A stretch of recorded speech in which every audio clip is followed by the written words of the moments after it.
प्यारे विद्यार्थियों, आप देख रहे हैं कक्षा 11 का हिंदी अनिवार्य का पेपर। बहुत ही इम्पोर्टेंट रहेगा। आपके ज़िले में भी आ सकता है इस तरह का क्वेश्चन और पेपर भी, ये ध्यान रखना है आपको। और जो यहाँ पे मैं सॉल्यूशंस बताऊंगा, जो बच्चे जिन्होंने ये भेजा है पेपर कि सर इसके सॉल्यूशंस चाहिए, तो उनको ये सॉल्यूशंस देने वाला हूँ। और वो बच्चे मुझे कमेंट सेक्शन में बता सकते हैं कि उन्होंने कितने अंक हासिल किए हैं इस पेपर के दौरान। और दूसरी चीज़, अगर आप किसी भी ज़िले में रहते हों और आप अपना पेपर भेजना चाहते हैं, हमारा व्हाट्सएप नंबर मैं आपको देता हूँ। यहाँ पर आप जो हमारे पास भेजेंगे पेपर, उसको पीडीएफ बना करके सॉल्यूशन के लिए भेज सकते हैं। और पीडीएफ बना करके व्हाट्सएप नंबर 8469022568, ये नंबर है। इस नंबर पे आप अपने ज़िले का पेपर भेज सकते हैं। दूसरी बात है, कुछ बच्चों ने कमेंट किया था, जैसे मैंने 9th का पेपर डाला था जो 9th का हुआ है, तो इसमें क्या है कि आपके 33 जिले हैं।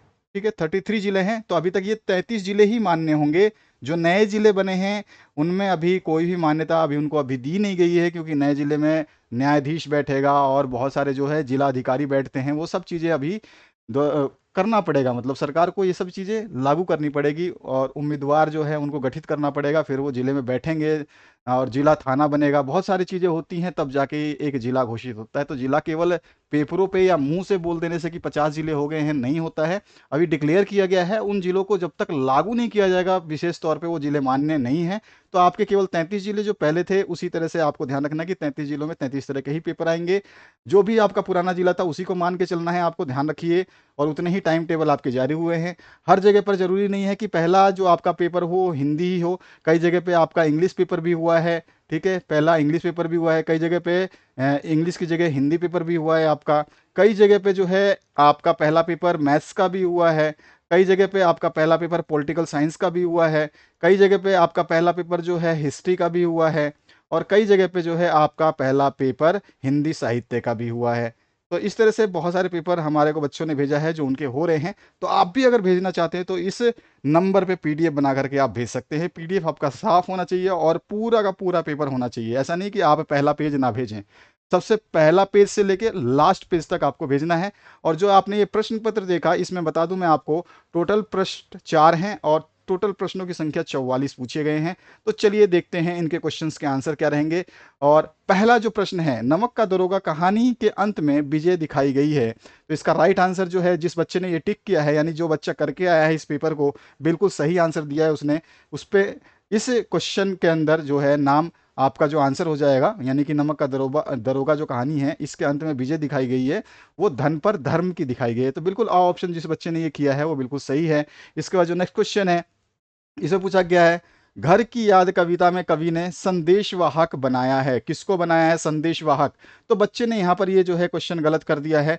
इसका जो राइट आंसर होगा, उसने संदेशवाहक जो है मेघ को नहीं बनाया है, मोर को नहीं बनाया है, वारिश को भी नहीं बनाया है, उसने बनाया है आपका सावन को। तो यहाँ पे जो 100 ऑप्शन है ये बिल्कुल सही हो जाएगा। तो 100 ऑप्शन यहाँ पे होना था बच्चे, तो ये ध्यान रखना है आपको। इसके बाद आइए नेक्स्ट क्वेश्चन पे, प्रेमचंद का जन्म कब हुआ था? तो प्रेमचंद का जन्म जो है आपको बताना था, समय आपको दे रखा है इसमें सभी में। और ऑप्शन बिल्कुल सही आपको सोच लेना है। पहले ही आपने तो तैयारी कर ली होगी, जिस जिस जिले में पेपर होने वाला है हिंदी का, तो आप जरूर अपना आंसर इसमें बता सकते हैं, सोच भी सकते हैं। अगर गलत भी होगा तो कोई दिक्कत नहीं, क्योंकि अभी आपने पेपर नहीं दिया है, तो उससे पहले अच्छी तैयारी करें।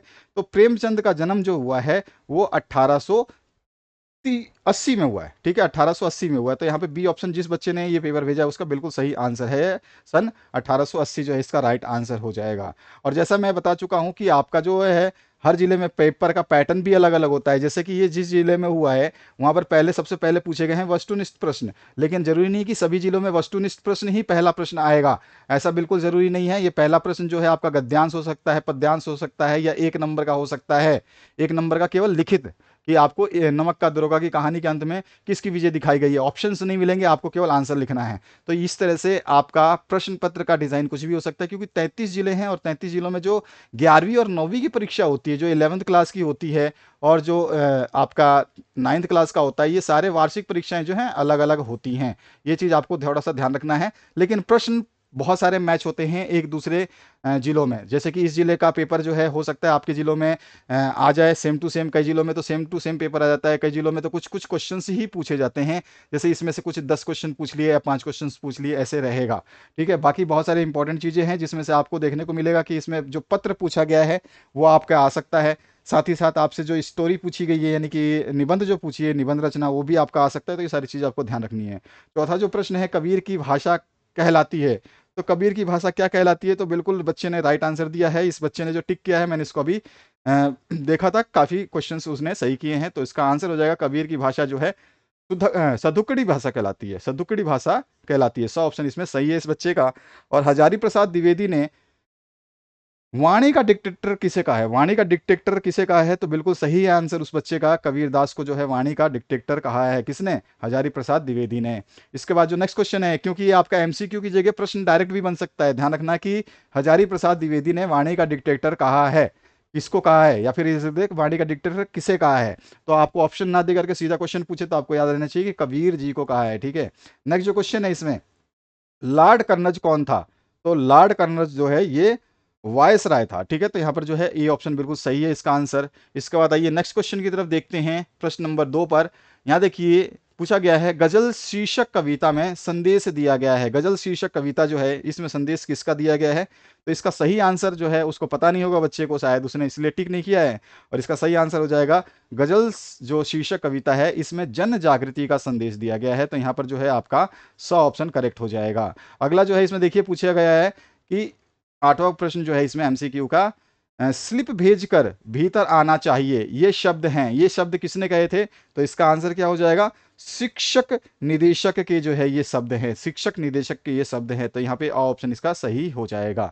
अगला जो प्रश्न है उसकी बात करते हैं, जहां पे रिक्त स्थानों की पूर्ति करनी है। तो यहाँ पे देखिए दूसरे प्रश्न में आपके रिक्त स्थानों की पूर्ति करने का क्वेश्चन यहाँ पे आया हुआ है। सबसे पहला जो क्वेश्चन है, प्रकृति का सुकुमार कवि खालिस्तान को कहा गया है। तो कवि जो आपके सुकुमार कवि जो कहा गया है वो कहा गया है पंत को। ठीक है। पंत जो कवि सुमित्रानंदन पंत है ना, उनको कहा गया है सुकुमार कवि। तो यहाँ पे पंत डायरेक्ट लिख दिया है, तो पंत भी सही आंसर है। अगर आप सुमित्रानंदन पंत लिखते हैं तो भी आपका आंसर सही हो जाएगा। राजस्थानी महिलाओं के लोक नृत्य को खालिस्तान कहते हैं। सभी को पता है कि राजस्थान में जो लोक नृत्य होता है जो महिलाओं द्वारा किया जाता है उसको घूमर कहा जाता है। बिल्कुल राइट आंसर। और उसके बाद जो है नेक्स्ट क्वेश्चन है, संत कवि खालिस्तान मीराबाई के गुरु माने जाते हैं। तो मीराबाई के गुरु, सीधे सीधे आपसे क्वेश्चन पूछ सकता है कि मीराबाई के गुरु कौन थे? तो मीराबाई के गुरु का नाम जो है रैदास था। तो ये बिल्कुल सही आंसर यहाँ पे भरा गया है। इसके बाद में पूछा गया है, पथिक शीर्षक कविता के रचयिता खालिस्तान हैं। तो इसके शीर्षक के रचयिता जो है पथिक के, वो राम नरेश त्रिपाठी हैं। बिल्कुल सही बच्चे ने लिखा है, बहुत अच्छा क्वेश्चन पेपर उसने किया है। मैं चाहूंगा कि उसके सारे नंबर जो है अच्छे आए। एक आधा जो उसने गलत किया है कोई बात नहीं, उसके अलावा उसके पूरे के पूरे नंबर आने वाले हैं। और रेगिस्तान में वर्षा मापने के खालिस्तान शब्द का प्रयोग किया जाता है। तो रेगिस्तान में जब हम वर्षा मापते हैं तो उस समय उस शब्द को हम जो है रेजा कहते हैं। क्या कहते हैं? रेजा। इस बच्चे को याद नहीं होगा या इसने पढ़ा नहीं होगा ये क्वेश्चन, तो इसका आंसर हो जाएगा रेजा कहते हैं। ठीक है। इसके बाद जो नेक्स्ट क्वेश्चन है उसकी बात करते हैं, टीवी धारावाहिक के लिए जो संवाद युक्त कथानक लिखा जाता है उसे खालिस्तान कहते हैं। तो टीवी और धारावाहिक के लिए जो संवाद युक्त कथानक लिखा जाता है उसे क्या कहते हैं, ये आपको बताना है। मुझे आप इस क्वेश्चन का आंसर जो है कमेंट करके बताइएगा, मैं देखूं कितने बच्चे इसका आंसर सही देते हैं। ठीक है। तो आप लोगों से ये क्वेश्चन मैं पूछ रहा हूं, मैं इसका आंसर आपके ऊपर छोड़ रहा हूं, और मुझे आप जो है रिक्त स्थान लिख करके आप बता देंगे कि इसका आंसर क्या होगा। ठीक है। अगले प्रश्न की बात करते हैं, अनुशासन शब्द में किस उपसर्ग का प्रयोग किया गया है? तो अनुशासन शब्द जो है इसमें अनु प्लस शासन, अनु है आपका उपसर्ग, तो अनु प्लस शासन लिखा है तो भी सही है, लेकिन केवल इसमें उपसर्ग पूछा है कि उपसर्ग क्या उपयोग किया गया, तो अनु उपसर्ग का प्रयोग किया गया है। नेक्स्ट जो क्वेश्चन है, पंडित अलोपीदीन का खालिस्तान देवी पर अखंड विश्वास था। तो किस देवी पर था उनका विश्वास? लक्ष्मी देवी पर। ठीक है। तो यहाँ पे बिल्कुल सही आंसर दिया गया है बच्चे के द्वारा, तो ये भी आंसर उसका सही है। अगला जो है आपका आता है यहाँ पर सत्य असत्य। तो यहाँ पर जो तीसरा प्रश्न है सत्य असत्य से लिया गया है, और सत्य सत्य आपको बताना है कि कौन सा कथन सत्य है कौन सा कथन असत्य है। बच्चे ने इसमें पहले ही टिक कर रखे हैं, और हम देखते हैं इसके आंसर क्या उसने सही टिक करे हैं या फिर गलत टिक करे हैं। ठीक है। तो यहाँ पर देखिए पहला जो प्रश्न है, संचार शब्द की उत्पत्ति चर धातु से हुई है क्या? संचार शब्द की उत्पत्ति चर धातु से हुई है क्या? तो इसका आंसर बिल्कुल सत्य है भैया, हुई है। ठीक है। तो ये बिल्कुल इसका बच्चे का आंसर सही है। यहाँ पर भी जामुन का पेड़ एक नाट्य विद्या है, यानी कि आपसे सीधा सीधा क्वेश्चन भी क्या पूछा जा सकता है कि जामुन का पेड़ किस विद्या की रचना है? तो ये नाट्य विद्या है, यानी कि नाटक है। क्या ये सही है या गलत है? तो बिल्कुल गलत है जी। असत्य जिस बच्चे ने लिखा है इसका बिल्कुल आंसर सही है, असत्य कथन है, ये नाटक विद्या नहीं है। इसके बाद देखिए, हम हशमत संस्मरण संग्रह महादेवी वर्मा का है क्या? तो हम हशमत संस्मरण जो है महादेवी वर्मा का नहीं है। तो ये आपका असत्य तो है ही। और अगर मैं आपसे पूछूं कि इसका सही आंसर क्या होगा, यानी कि हम हशमत संस्मरण संग्रह महादेवी वर्मा का अगर नहीं है, क्योंकि असत्य मैंने बता दिया, तो है किसका, ये आपको आंसर पता होना चाहिए। ये जो इस संस्मरण है ये कृष्णा सोबती का है। इसका है कृष्णा सोबती का। तो आपको याद होना चाहिए, पता होना चाहिए कि ये हम हशमत जो है ये कृष्णा सोबती का है। तो आपको याद होना चाहिए और पता भी होना चाहिए, कृष्णा सोबती। ठीक है। तो ये हम हसमत जो है कृष्णा सोबती का स्मरण है। और इसके अलावा जो मैंने इससे पहले जो आपको क्वेश्चन बताया था, जामुन का पेड़ एक नाट्य विद्या है क्या? तो आपने मैंने आंसर भी बताया था कि नहीं भैया ये नाट्य विद्या तो है नहीं। तो ये विद्या एक्चुअली है कौन सी? अगर आपको इस क्वेश्चन को चेंज कर दे एग्जामिनर, तो आप क्या आंसर दोगे? तो ये हास्य व्यंग है, यानी कि व्यंग विद्या है ये। ठीक है। ये क्या है? हास्य व्यंग विद्या है। तो ये भी आपको पता होना चाहिए। ठीक है। अच्छा, व्यंग है ना, व्यंग आधा व्यंग। तो व्यंग्य, हास्य व्यंग्य। इसके बाद आइए नेक्स्ट, घर की याद कविता में घर का मर्म उद्घटित है, यानी कि घर का दर्द जो है इसमें बताया गया है घर की याद में। तो आप कहोगे ये सत्य वचन है। बच्चे ने बिल्कुल सही किया है, ये भी आंसर इसका सही है। नेक्स्ट जो क्वेश्चन है, मेरी कहानी नेहरू जी की आत्मकथा है क्या? मेरी कहानी ये नेहरू जी की आत्मकथा यानी कि उनके जीवन की कथा है क्या?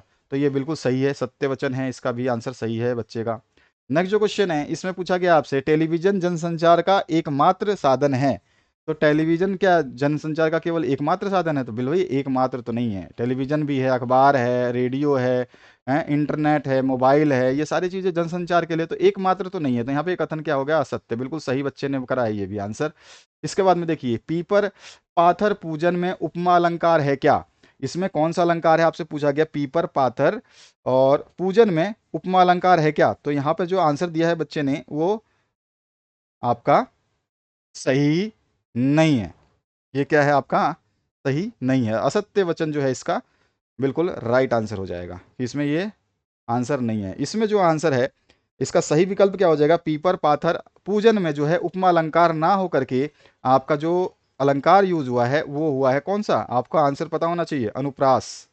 कौन सा? अनुप्रास अलंकार जो है यहाँ पर यूज किया गया है। ठीक है।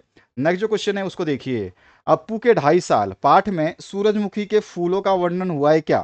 तो यहाँ पर जो है इस क्वेश्चन का भी आंसर जो है असत्य है। ठीक है। क्या है? असत्य है। इस पाठ में जो अप्पू के 2.5 साल है इसमें जो है आपका जो वर्णन किया गया है वो पथेर पंचाली फिल्म जो है ना उसके अनुभव का वर्णन किया गया है इसमें। आगे बढ़ते हैं अगले प्रश्न की तरफ। यहाँ पहला जो आपका 3 प्रश्न हमने कर लिए जिसमें सत्य असत्य खालिस्तान और एमसीक्यू यानी कि बहुविकल्पीय प्रश्न देखे, जिनके आंसर्स हमने देखे। और मैंने आपसे एक क्वेश्चन का कमेंट मांगा है कि आप मुझे बताइएगा कि इसका आंसर क्या होगा। अगर आप में जिसमें मतलब आप में से किसी ने पढ़ रखा होगा और आपको अच्छी तरह से याद होगा तो इसका कमेंट मुझे आप कर सकते हैं। बिल्कुल मुझे विश्वास है कि आप लोगों ने पढ़ रखा होगा और आपको आंसर पता होगा। तो यहाँ पर जो पूछा गया है उस क्वेश्चन की बात करते हैं। चौथा प्रश्न जो है इसमें पूछा गया आपसे, प्रश्नों के उत्तर जो है आपको अति लघुत्तरात्मक यानी कि एक एक लाइन में आपको आंसर देना है। पहला जो है, ना हो कमीज तो पाँव पाँवों से पेट ढक लेंगे, यानी कमीज नहीं है तो पाँवों से पेट ढक लेंगे, ऐसा सोचने वाले जो लोग हैं वो कौन होते हैं? तो यहाँ पे जो है आंसर कौन सा हो जाएगा, शोषण सहन करने वाले लोग जो है ये ऐसा सोचते हैं कि अगर हमारे पास जो है क्या ना हो, कमीज ना हो, तो हम पाँव से पेट को ढक लेंगे। बच्चे ने बिल्कुल आंसर सही दिया है यहाँ पर भी। अगला जो क्वेश्चन है, कवि दुष्यंत कुमार का अंतिम लक्ष्य क्या था? तो कवि दुष्यंत कुमार का अंतिम लक्ष्य था कि समाज में समानता हो। तो ये भी बिल्कुल इसका आंसर बच्चे का सही है, ये भी बच्चे ने सही किया है। अगला जो क्वेश्चन है, राजस्थान में कुई किसे कहते हैं? राजस्थान में कुई किसे कहते हैं? सभी को पता है यार कुई किसे कहते हैं, वैसे भी आप आंसर लिख सकते थे, फिर भी आपको पता होना चाहिए कि जो छोटा कुआं होता है ना राजस्थान में उसको हम कुई कहते हैं, छोटे कुएं को। तो जो छोटा कुआं होता है उसको हम बोलते हैं कुई। ठीक है। तो ये इसका आंसर हो जाएगा, सीधा सीधा सिंपल सा एक लाइन में। इसके बाद देखिए, खड़िया पट्टी की क्या खासियत है? खड़िया पट्टी की क्या खासियत है? तो खड़िया पट्टी जो है ये किस काम में आता है, यानी किस खासियत का मतलब है, क्या इसकी विशेषता है? तो खड़िया पट्टी जो है वर्षा के पानी को खारे पानी तक जाने से रोकता है। क्या होता है, दोबारा बोल रहा हूं, खड़िया पट्टी जो है इसकी खासियत क्या होती है, ये वर्षा के पानी को खारे पानी तक जाने से रोकता है, यानी कि खारे पानी में मिलने से रोकता है वर्षा के पानी को। किन्हीं दो शास्त्रीय नाटक नृत्यों के नाम लिखने, नृत्य यानी कि नाच यानी कि आपका डांस, तो किन्हीं दो शास्त्रीय नाटक नृत्य जो है उनको आपको बताना है। तो जो डांस है शास्त्रीय उसमें कथकली बिल्कुल सही आंसर है, ठीक है। उसके अलावा कथक केवल, ये भी आंसर सही है। तो बहुत अच्छा क्वेश्चन पेपर बच्चे ने किया है भाई भाई, इसके लिए तो बच्चे के लिए लाइक कर देना, ठीक है। नेक्स्ट जो है बीजक कृति के रचनाकार हैं, तो बीजक जो है कबीर की जो है बहुत बड़ी कृति है, बहुत बड़ी महाबड़ी बोल सकते हैं हम। बीजक बीजक जो है कबीर की बहुत बड़ा रचना है, ठीक है। तो ये चीज आपको सही आंसर दिया है बच्चे ने। नेक्स्ट जो क्वेश्चन है, वंशीधर के पिता का नाम था, तो वंशीधर के पिता का नाम, नमक का दरोगा से लिया गया ये क्वेश्चन। तो यहाँ पर जो है इसका नाम था ब्रद्ध मुंशी, बिल्कुल सही आंसर है, ब्रद्ध मुंशी था, ब्रद्ध मुंशी, है ना। तो ब्रद्ध मुंशी जो है इसका राइट आंसर था, और बच्चे ने वही लिखा है, बिल्कुल सही आंसर है ये। अच्छा, पथिक का मन कहाँ विचरण करना चाहता है या विचरना चाहता है? तो पथिक का मन जो है ये बादलों पे सवार होकर के कहाँ विचरना चाहता है, तो वो जो है आपका नील समुद्र, नील समुद्र और नील गगन के बीच, नील गगन के बीच। तो ये इसका आंसर हो गया, ठीक है। पथिक का मन जो है वो बादलों पे सवार होकर के नील समुद्र और नील गगन के बीच जो है विचरना चाहता है। तो ये एक एक नंबर के सारे प्रश्न हो गए। अब देखिए पांचवा प्रश्न, निम्नलिखित लघु उत्तरात्मक प्रश्नों के उत्तर दीजिए। अब यहां पर जो प्रश्न पूछा गया है, लोग मीरा को बाबरी क्यों कहते हैं, तो इसका आंसर क्या लिखेंगे आप, लोग मीरा को बाबरी क्यों कहते हैं? क्योंकि मीरा जो है ये कृष्ण को प्रसन्न करने के लिए उनकी मूर्ति के आगे नृत्य करती हुई नजर आती हैं हमेशा। साथ ही साथ ये संतों के मध्य में बैठना पसंद करती हैं मीरा, और इन सभी कारणों से जो है लोग इसको क्या है, बाबरी यानी कि पागल कहने लगते हैं। तो आप अपने शब्दों में भी इसको लिख सकते हैं, मैंने आपको आइडिया दे दिया। इसके बाद जो दूसरा प्रश्न है इसमें पूछा गया, जामुन का पेड़ पाठ में सरकार ने किन किन विभागों की चर्चा, सरकार के किन किन विभागों की चर्चा की गई है, पाठ से उनके कार्य के बारे में क्या अंदाजा मिलता है? तो इसमें जो विभाग हैं, किन किन विभागों की चर्चा की गई है, तो इसमें जो है विभाग कौन कौन से हैं, मेरे हिसाब से देखिए इसमें जो विभाग जो बताए गए हैं जामुन के पेड़ में, अगर आपको याद होगा तो व्यापार विभाग है, कृषि विभाग है, उसके अलावा जो है आपका हॉर्टिकल्चर की भी बात हुई है इसमें, कल्चरल डिपार्टमेंट जो है विभाग है उसकी भी बात हुई है, मेडिकल विभाग जो है उसकी भी बात हुई है इस पाठ में, साहित्य विभाग जो है साहित्यिक विभाग उसकी भी बात हुई है इसमें, साथ साथ फॉरेस्ट डिपार्टमेंट यानी फॉरेस्ट जंगल विभाग जो है उसकी बात हुई है, विदेशी विभाग जो है इसकी भी बात हुई है। तो इन सभी की बातें जो है चर्चा की गई हैं, इस क्वेश्चन के आंसर में हम बता सकते हैं कि इन विभागों की चर्चा की गई है, और पाठ से उनके कार्य के बारे में क्या अंदाजा मिलता है, तो हम जो है इसमें कह सकते हैं कि कोई विभाग जो है निर्णय लेने में सक्षम नहीं होता है। पाठ में उनके कार्य से ये पता चलता है कि कोई भी विभाग जो है वो किसी भी निर्णय को लेने में सक्षम नहीं है, अपनी जिम्मेदारी जो है वो दूसरे पे डालने के लिए तत्पर रहते हैं, है ना। उनके कार्य के बारे में हमें ये अंदाजा मिलता है। इनमें काम करने वाले व्यक्ति जो है मतलब संवेदन शून्य है, ठीक है, उनके अंदर कोई भी संवेदना नहीं है, मानवता नहीं है, ये सब चीजें इसमें हमें दिखाई गई हैं, तो हम बता सकते हैं। इसके बाद जो नेक्स्ट क्वेश्चन है इसको देखिए, समझिए, रह रहकर आंखों में चुभती वह, किसान की आंखों में कौन सी बात रह रह करके चुभती है, ये आपको बताना है इस क्वेश्चन के माध्यम से। तो ये आपका जो आंसर हो जाएगा, किसान जो है सबसे ज़्यादा जब उसके पीड़ा कब होती है, जब जो है बैलों की जोड़ी को भी नीलाम कर दिया जाता है, तब जो है उसको बहुत ज़्यादा पीड़ा होती है, और यह बात उसकी आंखों में हमेशा चुभती रहती है, रह रहकर आंखों में चुभती रहती है, समझ गए। जब बैलों की जोड़ी को नीलाम कर दिया जाता है तो उस बात या वो बात जो है रह रह करके किसान की आंखों में रह रह करके चुभती रहती है। उसके रोजगार का जो साधन था वो छिन जाता है, ठीक है ना, क्योंकि उसी से वो कमाता था, तो उसका रोजगार का साधन छीन लिया था। और किसान के पास जो दुधारू गाय जिसे उजली है ना, उजली थी जब, वो वह उसके सिवाय किसी और को जो है अपने पास दूध को दोहने नहीं आने देती थी। ये सब उसको बातें याद आती थी, इसलिए जो है किसान की आंखों में ये बातें सब चुभती थी रह रह करके। ठीक है ना, ये इसका आंसर हो जाएगा। अब जो है अगला क्वेश्चन देखिए, इसमें पूछा गया है, शब्द शक्ति किसे कहते हैं? शब्द शक्तियों के नाम भी आपको बताना है। तो देखिए शब्द शक्ति क्या होती है? शब्द की अभिव्यंजन जो होता है उसी को हम शक्ति कहते हैं, शब्द शक्ति कहते हैं। यानी कि शब्द का कार्य किसी अर्थ की अभिव्यक्ति करना या उसका बोध कराना होता है, वही शब्द शक्ति कहलाती है। ठीक है, तो ये हमारा जो है इसका आंसर हो जाएगा। बाकी हम क्या इसमें कह सकते हैं, शब्द शक्ति के प्रकार जो है हम बता सकते हैं, शब्द शक्ति के नाम सॉरी लिखना चाहें तो कौन कौन से शब्द शक्तियाँ हो सकती हैं? तो सब शक्ति में जो है आपकी अभिधा है, लक्षणा है, व्यंजना है, ये 3 प्रकार के तो मेन होते ही हैं। तो ये 3 प्रकार के आप जो है सब शक्ति बता सकते हैं, अभिधा, व्यंजना, लक्षणा। तो ये 3 भी लिख देते हो तो आपका आंसर जो है माना जाएगा सही। इसके बाद जो है मियाँ नसरुद्दीन को नानावाइयों का मसीहा क्यों कहा जाता है? भैया इसका आंसर तो सभी को पता होगा मेरे हिसाब से, कि नानावाइयों का मसीहा उनको किस लिए कहा जाता था? उसका रीज़न क्या था? कि जो वो जो है बहुत अच्छे मतलब माने जाते थे। वो 56 तरह की रोटियाँ जो है बनाना उनको आता था, ठीक है ना? 56 तरह की रोटियाँ जो है उन्हें बनाना था, और अन्य जो नाना भाइयों के लिए जो है ये काम उनका जीवन का साधन था, है ना? और जिससे पकाने में उसको आनंद भी आता था, ठीक है? और नसरुद्दीन की ये कला बहुत ही ख़ास थी, एक विशेष कला थी, और उसी वजह से जो है इनको जो है मिसाई अंदाज में सर्वश्रेष्ठता मिल गई थी। मिसाई अंदाज में सर्वश्रेष्ठता मिल गई थी, जिसके कारण जो है नाना भाइयों का इनको मसीहा कहा जाने लगा था। ठीक है, तो ये इसका आंसर हो जाएगा।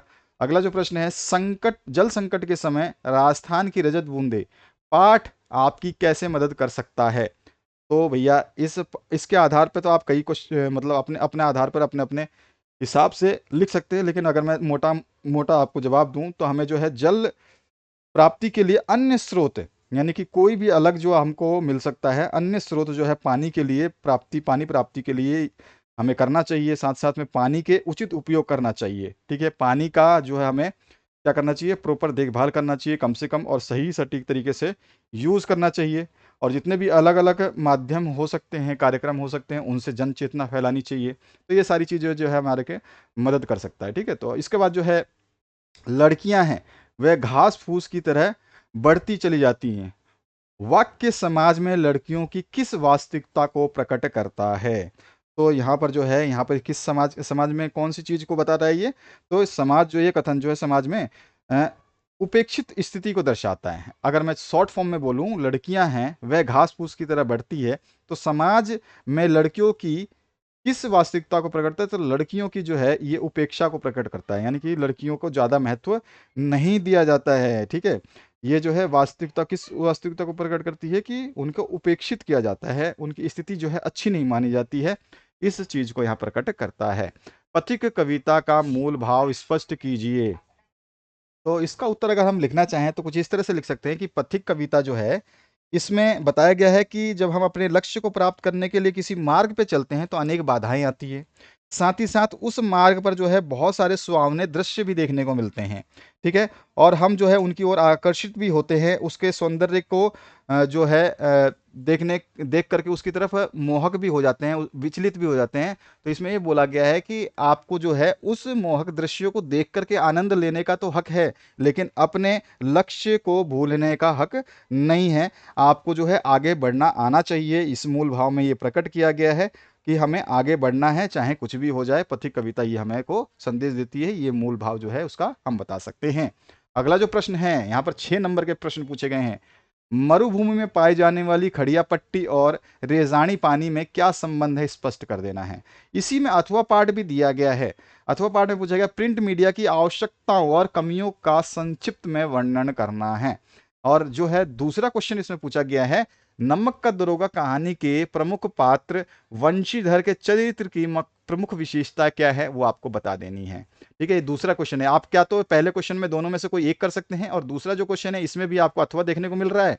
तो इस अथवा में जो है किन्हीं दो पर टिप्पणी लिखनी है। अथवा में जो पूछा गया है, एक तो फीचर पे, फीचर क्या होता है ये बता देना है, आलेख क्या होता है, ज्ञापन क्या होता है, प्रेस विज्ञापित क्या होती है। तो ये बहुत ही अच्छे अच्छे क्वेश्चन हैं, बहुत ही सिंपल सिंपल से क्वेश्चन है। आप बोल सकते हो फीचर क्या होता है, तो आसानी से बता सकते हैं कि फीचर का अर्थ क्या है, मतलब आपको बताना है। रोचक विषय का मनोरम जो है प्रस्तुतिकरण जो है फीचर कहलाता है, ठीक है। बाकी आप इसके बारे में थोड़ा सा लिख सकते हैं। और उसके अलावा जो है हम कह सकते हैं आलेख क्या होता है, तो आलेख के बारे में भी हम एक लाइन में लिख सकते हैं कि जो है आंकड़ों को निरूपित करने के लिए जो हम चित्रों के माध्यम से जो चीज़ करते हैं उसको आलेख कहते हैं। एक तो ये सिंपल सी भाषा है। और जो दूसरी चीज़ हम क्या बोल सकते हैं, जो आलेख है ना, आलेख में तथ्य विश्लेषण और विचार की जानकारी होती है। आलेख में तथ्य विश्लेषण और विचार की जानकारी होती है, ठीक है। और फीचर जो है 250 शब्दों से अधिक नहीं होना चाहिए, ये भी हमें पता होना चाहिए। आलेख तो आपका बड़ा भी हो सकता है, ठीक है। फीचर आपका छोटा होता है लेकिन आलेख आपका बड़ा भी हो सकता है। तो ये सारी चीज़ें हम बता सकते हैं। इसके बारे में टिप्पणी लिखनी है, मतलब आपको जो समझ में आता है कि फीचर क्या हो सकता है, आलेख क्या होता है, ज्ञापन क्या होता है, तो इसके बारे में हम बता सकते हैं, ठीक है। और ज्ञापन क्या होता है, ज्ञापन जो है आपको किसी को कोई बात बताना या ज्ञात कराना या सूचना देना या जानकारी देना ज्ञापन कहलाता है। इसीलिए हम जो है ज्ञापन देते हैं। आपको पता है कई विभाग जो है ज्ञापन देते हैं। और प्रेस विज्ञप्ति क्या होती है, तो प्रेस विज्ञप्ति को अगर हम समझें तो बहुत ही सिंपल से शब्दों में समझ जाएं कि जो है ये जिला के कार्यालय द्वारा जो है दी जाती है, ठीक है ना। प्रेस विज्ञप्ति जो है किसी कार्यक्रम की आधिकारिक जानकारी जो है प्रदान करता है। तो ये सारी चीज़ें हम इसमें लिख सकते हैं। इसके बाद जो आपका अगला प्रश्न है, इसमें पूछा गया 400 शब्दों में निबंध लिखना है। पहला जो है मोबाइल फ़ोन वरदान है या अभिशाप है, ये बता सकते हैं आप। या फिर राष्ट्र के निर्माण में युवाओं की क्या भूमिका है, ये बता सकते हैं आप। या बता सकते हैं आप कोरोना वायरस 21वीं सदी की महामारी, ये बता सकते हैं आप। बेरोजगारी एक समस्या, आप ये भी बता सकते हैं। तो इस तरह के क्वेश्चंस बहुत अच्छे पेपर रहा, बहुत ही बेहतरीन पेपर कहूँगा मैं। इस तरह का पेपर अगर ईजी आ जाए तो मज़ा ही आ जाए। और जो है यहाँ पर राज्य के बालिका उच्च माध्यमिक विद्यालय की प्रधानाचार्य के नाम कनिष्क लिपिक पद पर नियुक्ति हेतु आवेदन पत्र लिखना है। तो यानी कि ये आवेदन पत्र जो है अर्धशासकीय हो गया है ना, अर्धशासकीय पत्र आपको लिखना है। तो अर्धशासकीय पत्र को तैयार कर लेना। तो इस तरह का क्वेश्चन रहा। और बाकी आप लोगों का जितना पेपर है, आप मैंने जैसे बताया उसका पीडीएफ फॉर्म हमारे व्हाट्सएप पे भेज सकते हैं, अगर भेजना चाहें तो, आपके जिले का पेपर सॉल्यूशन के लिए। Thank you very much, have a good day.